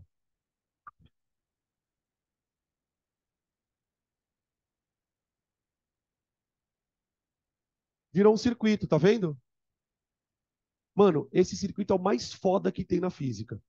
Porque ele é o circuito gerador, resistor, receptor. Esse é o mais foda. Não é só resistor para você calcular uma resistência equivalente. Não sei se vocês lembram, gente, quando a gente deu esse assunto no curso, lembra que a gente deduziu uma super lei de Ohm que serve para qualquer circuito da vida? Vocês lembram como era essa super lei de Ohm? Alguém lembra? Super lei de Ohm. E menos E' sobre R mais R' mais R'ão. Essa é a super lei de Ohm. O que é o E? É a força eletromotriz do gerador. O que é o E'? É a força contra-eletromotriz do receptor. O que é o Rzinho? Resistência interna de quem? Do gerador. O que é o R'? Resistência interna do receptor. E o que é esse Rzão? A resistência da lâmpada. Acabou. Aqui. Vamos lá. São duas pilhas, não é? Aqui você tem meio, meio e meio. As resistências internas.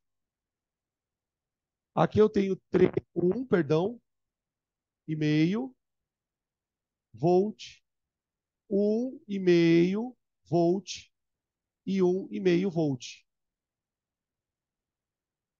Ô, gente, a gente só para montar, para substituir, eu preciso achar a resistência da lâmpada.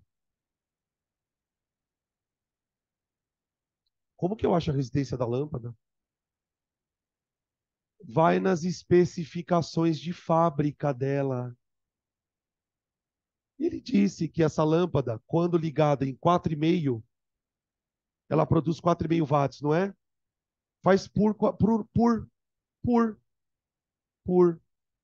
Precisa achar a resistência da lâmpada. Lembra que tem π, por e π quadrado? Eu vou usar o por. P igual a U ao quadrado sobre R. Portanto, o R é igual a U ao quadrado sobre P. Essa conta é bem fácil, gente. Porque o U vale 4,5, não vale? E o R não vale, o P não vale 4,5 também? Então fica 4,5 ao quadrado dividido por 4,5. Dá 4,5. 4,5 ohms. Pronto, agora joga na super lei de Ohm. I igual a, cuidado. Vocês falaram, a gente falou que isso aqui é a força eletromotriz do gerador. Só que o gerador são duas pilhas. 1, 2. A força eletromotriz do gerador, pessoal, é 3. São duas pilhas em série. Menos a força eletromotriz daquela pilha que foi colocada ao contrário, sobre resistência de todo mundo. Ô, gente, olha o circuito. Deixa eu fazer uma pergunta aqui. A corrente ela vai circular no sentido horário ou anti-horário?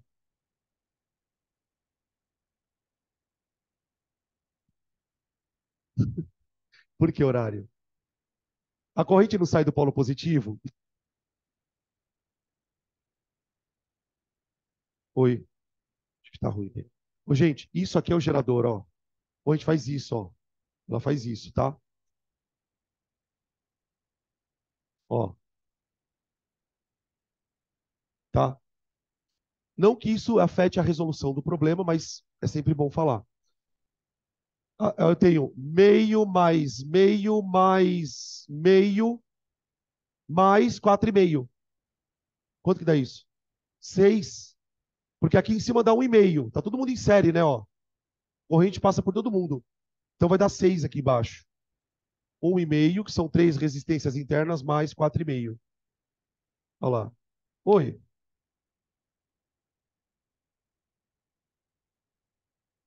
Não. Ela continua gastando energia, né? Ela continua gastando energia. Ó, dá 1,5 sobre 6, que vai dar 1/4, que dá 0,25 amperes. Puta, esse eu achei bem foda. Eu achei bem foda. Mais que aquele outro lá. Pelo menos eu achei. 7.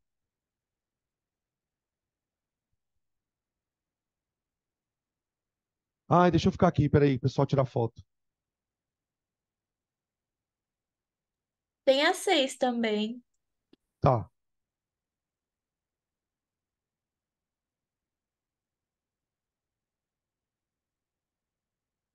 Ele estaria em série do mesmo jeito. Sabe por quê? Qual é o conceito de série, no final das contas? A corrente não sofre divisão. Então, tipo assim, se você ligar a lâmpada aqui, a corrente não vai sofrer.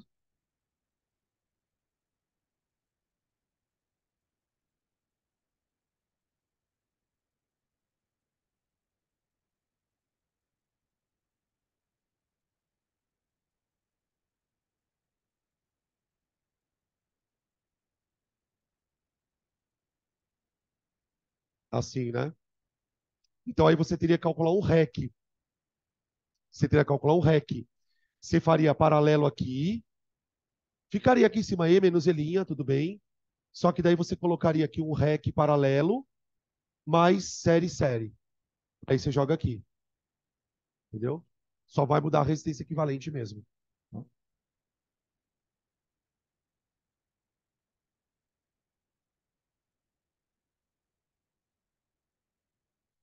É a 6 ou a 7 que vocês falaram aqui?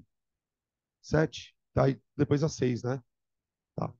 A 7, gente, é a outra parte do eletromag. Se vocês quiserem amanhã, porque amanhã a aula ela é um pouco mais tranquila, a gente pode pegar outras questões de eletromag, porque tem alguma parte de teoria também, tá?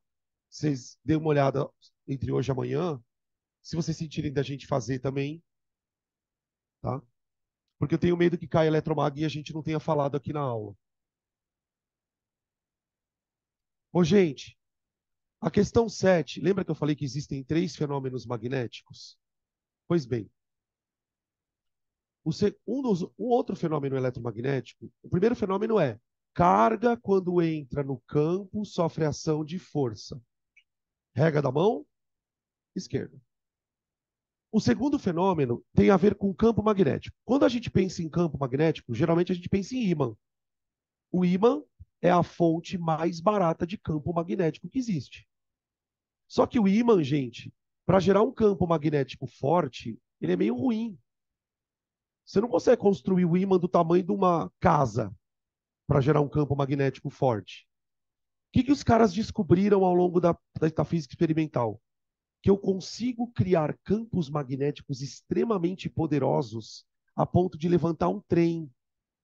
Vocês já ouviram falar daquele trem chamado maglev, que flutua? Ele flutua por causa de um campo magnético. Só que para gerar esse campo, você não vai conseguir colocar dois ímãs um em cima do outro. O que eles descobriram? Um cara chamado Ørsted, que se eu pegar um fio, ligar esse fio numa corrente elétrica, o fio cria em torno dele um campo magnético. Então, o fenômeno que a gente vai ter que falar para poder fazer a questão 7 é: todo condutor, todo condutor, quando percorrido por uma corrente elétrica, quando percorrido por uma corrente elétrica,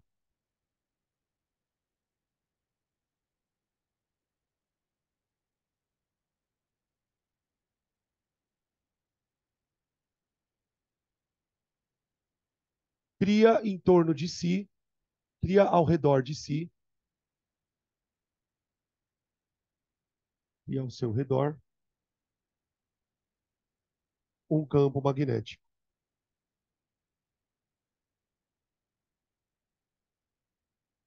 Tá bem? E qual é o nosso trabalho nesse contexto? Como é esse campo? Descrever o campo. Campo é vetor.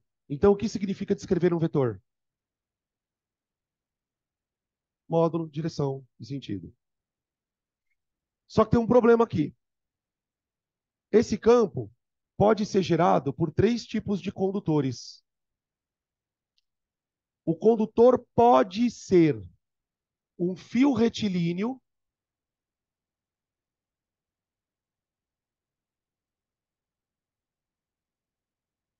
O condutor pode ser uma espira e o condutor pode ser uma solenoide, ou chamada de bobina. E cada ano cai um. Esse aqui é fio retilíneo. Tem um de espira e tem um de solenoide aí no meio. Tá? Então, tipo, por isso que eu falo para todo mundo, por que física é foda? Você tem que saber todo o eletromagnetismo para acertar a questão. Não é tipo, se eu estudar porcentagem, eu vou acertar. As 5 questões. É muita coisa. Então vamos lá. A questão 7, ela fala de fio retilíneo. Então, vamos esquecer a espira e a solenoide por hora e vamos nos concentrar no fio retilíneo. Tá bem? Gente, imagina o seguinte, ó. Imagina que o canetão seja um fio retilíneo.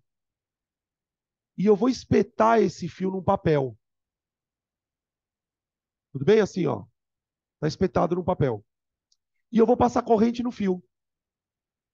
Ah, mas Danilo, por que você espetou o fio no papel? Porque eu vou jogar em cima do papel aqui um monte de pó de ferro. O ferro não é atraído por ímã? Quando eu jogar um monte de pó de ferro em volta do fio, o pozinho de ferro vai mostrar para mim como é o campo magnético no fio. Mais ou menos assim, ó.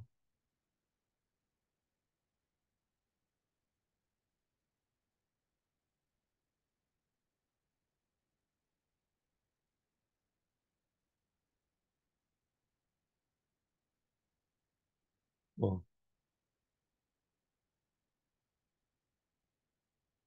peraí.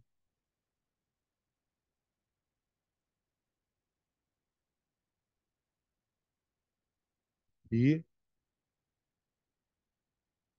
aqui, ó.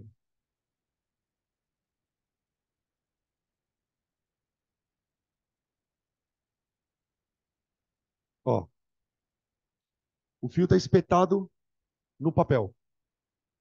Se eu jogar. Aí tá passando corrente aqui no fio, tá? Esse fio tá ligado em alguma coisa. Por exemplo, ó. Tá ligado aqui numa bateria. Tá? Tá passando corrente ali. Se eu jogar o pó de ferro em volta. Se eu jogar o pó de ferro no papel, eu vou perceber um negócio muito louco aqui, ó. A limalha de ferro, ela vai formar em volta do fio um monte de linhas concêntricas.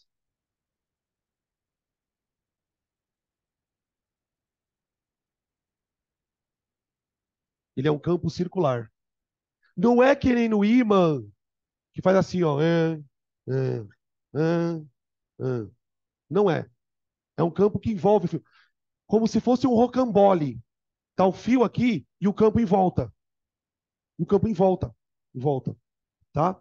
São esferas concêntricas, circunferências concêntricas, tá bem? Problema. Todo campo magnético tem um norte e tem um sul. No ímã, o norte é de onde o campo sai. O sul é de onde o campo chega.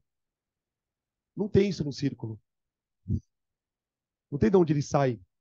Mas tem uma coisa. Se eu colocar uma bússola, essa bússola vai perto do campo aqui, ela vai sofrer a ação do campo. Num campo circular, o que existe é o sentido do campo. Ele pode girar no sentido horário, ou ele pode girar no sentido. Opa! É, horário, para vocês aí, anti-horário. Tá? Bom, vamos falar um pouco sobre esse campo. Primeiro, vamos calcular o módulo dele. Não é o que eu vou usar no exercício. Para calcular o módulo do campo, vamos pensar. O que é que gerou o campo? Foi a corrente. Então, quanto mais forte for a corrente, mais forte é o campo. Tudo bem?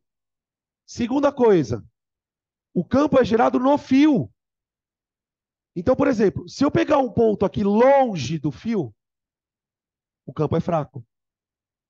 Se eu pegar um ponto perto do fio, o campo é forte. Então, existe uma dependência da distância. Tudo bem? O campo magnético no fio é μ vezes I. μ é uma constante. dividido por 2πd. MI sobre 2πd. Onde o I é a corrente e o D é a distância do ponto que você está querendo calcular o campo até o fio. Tá bem? Isso é para calcular o campo. Agora, e para saber direção e sentido?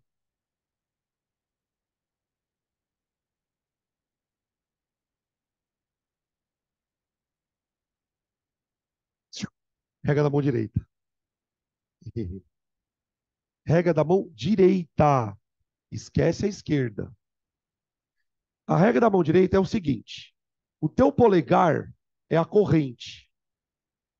Então, a corrente ela pode estar...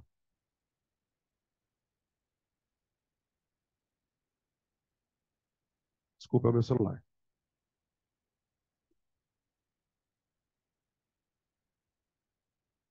Só para o fio. Porque tem uma para espira e uma para solenoide. Tá? Esse é só para fio. Ô, gente, a regra da mão direita. O teu polegar é a corrente.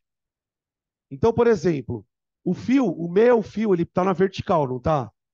Então, a corrente ela pode estar subindo ou descendo. O fio ele pode ser representado em algum exercício qualquer na horizontal. O fio pode ser representado no eixo Z, saindo a corrente, entrando, enfim. E os seus dedos são as linhas do campo, os outros dedos. Tudo bem? Então, o que que acontece? Você vai abrir o dedo e vai pensar, isso aqui é a corrente. Então, vamos supor que no meu desenho a corrente esteja subindo. Eu não lembro se no exercício ela está subindo. Ela está subindo, né? Tá ótimo. Então já vou matar o exercício aqui.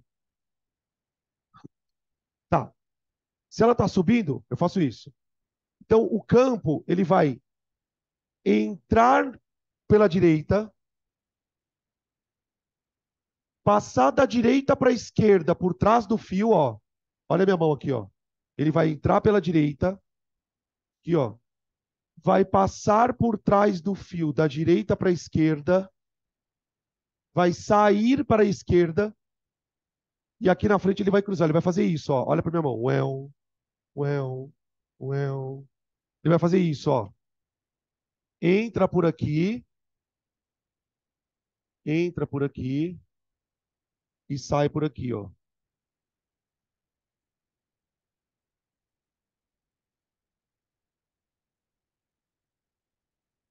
Tudo bem? Quer ver um outro exemplo? Rápido. Que daí a gente vai para o exercício.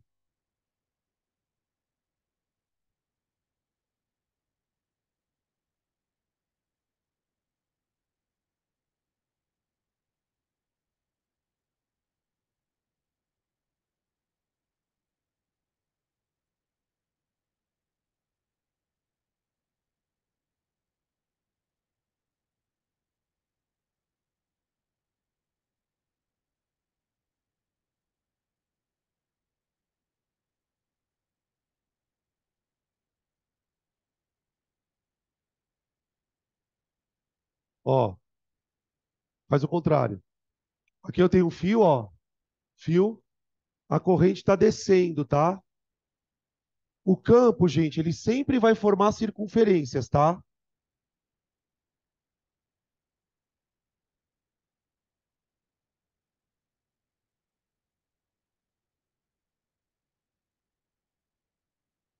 Sempre circunferência. Só que ela gira de um lado ou do outro. Se a corrente está descendo, ó, oi, ó, fio, corrente está descendo, ó. Ela vai sair do plano aqui, ó, pela direita. Ó. Vai cruzar pela frente aqui, ó, da direita para a esquerda e vai entrar por aqui, pela esquerda. Tá vendo? Quer ver outro exemplo? Imagina que o fio está perpendicular à lousa. Agora o fio está perpendicular à lousa. Agora eu estou entendendo assim, ó, ou assim, ou assim, ou assim. Tudo vai depender da corrente. Vamos lá. Corrente entrando. Corrente entrando. Olha as linhas do campo aqui, ó.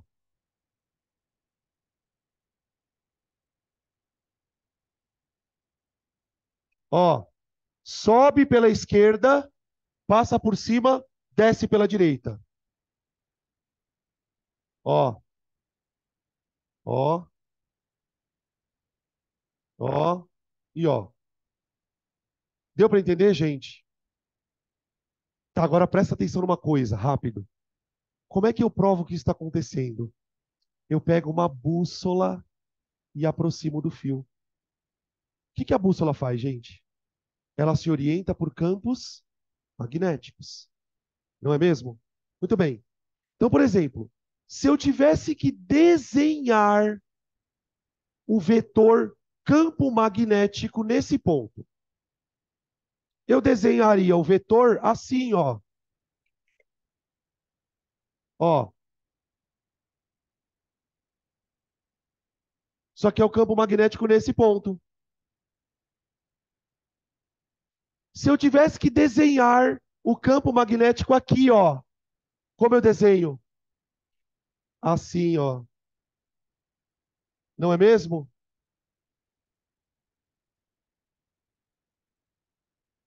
Se eu tivesse que desenhar o campo aqui, aqui, aqui, subindo. Meu. Tá? E aqui em cima, assim, tá bem? Tá. Agora olha o que acontece. O que que é uma bússola? É um ímã. É um ímã. A gente costuma representar nos exercícios a bússola assim, ó. A bússola, ela é um ímã, gente. Ela tem um polo norte e um polo sul, não é? Tá.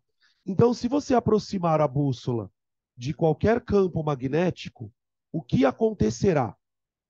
O polo norte da bússola será atraído pelo polo sul do campo magnético. E o polo sul da bússola será atraído pelo polo norte do campo magnético. Então, tá bom. Olha o polo norte da bússola, olha o polo sul da bússola. Tá? Se eu colocar uma bússola aqui, ó, aqui, como ela vai ficar? Tá vendo que o vetor ele tá aqui? O vetor não tem uma bundinha e um pipizinho? Quem que é a bundinha do vetor? De onde ele sai? É o polo norte, não é? Ninim. E o pipizinho dele, o que que é?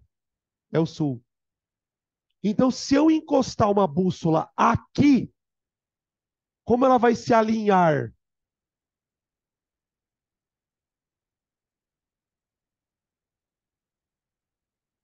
Sul e norte. O norte dela apontando para o sul magnético, que é igual ao que acontece com a Terra. Se eu colocar uma bússola aqui, ó, como ela se alinha?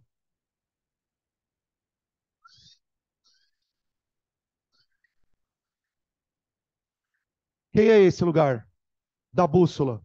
É o norte. E aqui é o sul. Entenderam? O que o exercício quer é isso.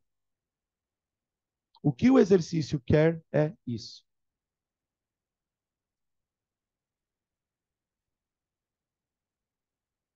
Ele coloca 3 pontos. Ô, gente, vamos desenhar os campos. Eu vou usar esse desenho aqui, tá? Ó. Peraí que a câmera meio que desfocou. Voltou.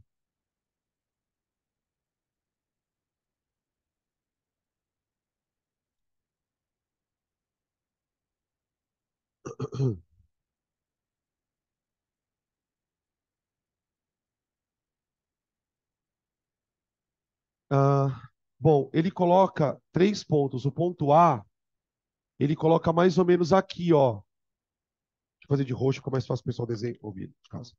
Aqui, ó. Tem um ponto aqui que é o ponto A, não é? Nesse ponto A, gente, o campo magnético está fazendo isso, ó. O campo magnético do fio. Essa ponta do campo aqui, ó, é o Polo Sul, não é? Então eu vou desenhar uma bússola assim aqui, ó, gente. A parte pretinha é o norte, né, da bússola?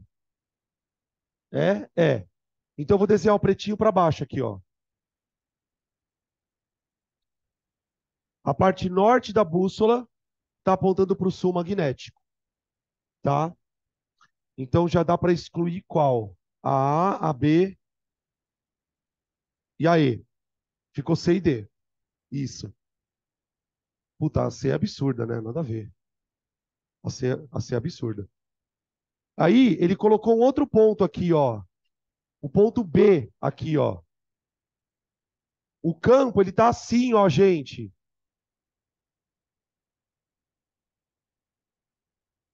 Então, se eu colocar uma bússola aqui, ela fica assim, ó.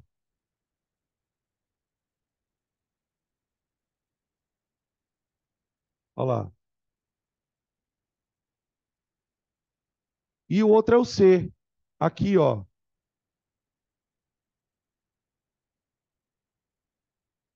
E aí a bússola fica assim, ó.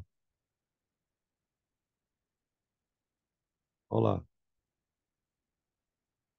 Tá? Legal, né? Muito louco. Esse assunto é muito louco, cara. Eu sei que, tipo, a gente tá 2 dias da prova, vocês estão estressados pra caralho, mas é muito legal. Aí tinha um pedido para fazer às 6 também, né?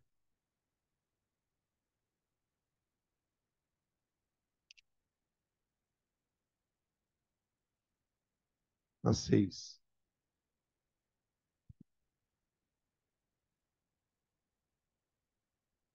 E que horas tem que acabar a aula? Que horas que acaba a aula? Ah, então deixa. Ô, gente, se vocês quiserem, amanhã a gente pode fazer mais dessa aula também, tá? Beleza? Beleza? Então, vamos parar por aqui.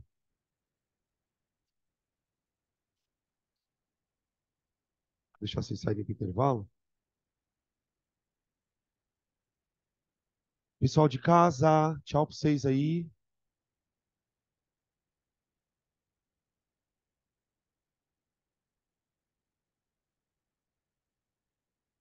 Oi. Hã? Não é 4 horas? Das 4 às 4h15 intervalo? Não, mas eu posso ficar aqui também, não tem problema. Eu vou ficar aqui. Se quiser, eu te ajudo.